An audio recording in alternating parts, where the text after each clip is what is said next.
This is how you get rid of the liquid glass type looking icons on your iPhone.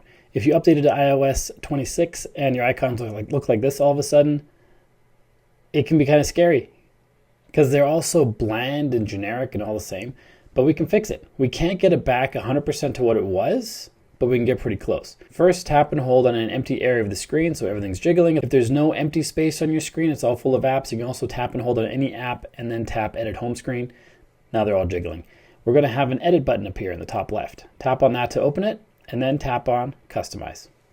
Here, we can choose Default as our app display, and it's back to kind of a more default looking design.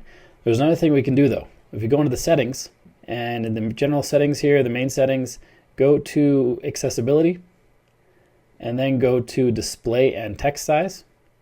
And here, turn off Reduce Transparency if it's on, turn off Increase Contrast if it's on, and now our apps are pretty much as close as we're going to get to what they were before iOS 26 and the liquid glass display or liquid glass appearance. Hopefully it's close enough to what you want, and maybe they'll give us options in the future to change it back completely to how it was. If you got value from this video, make sure you like and subscribe to let me know. Then click the video on your screen right now, which will show you how to turn any song into a ringtone for your iPhone. Super cool.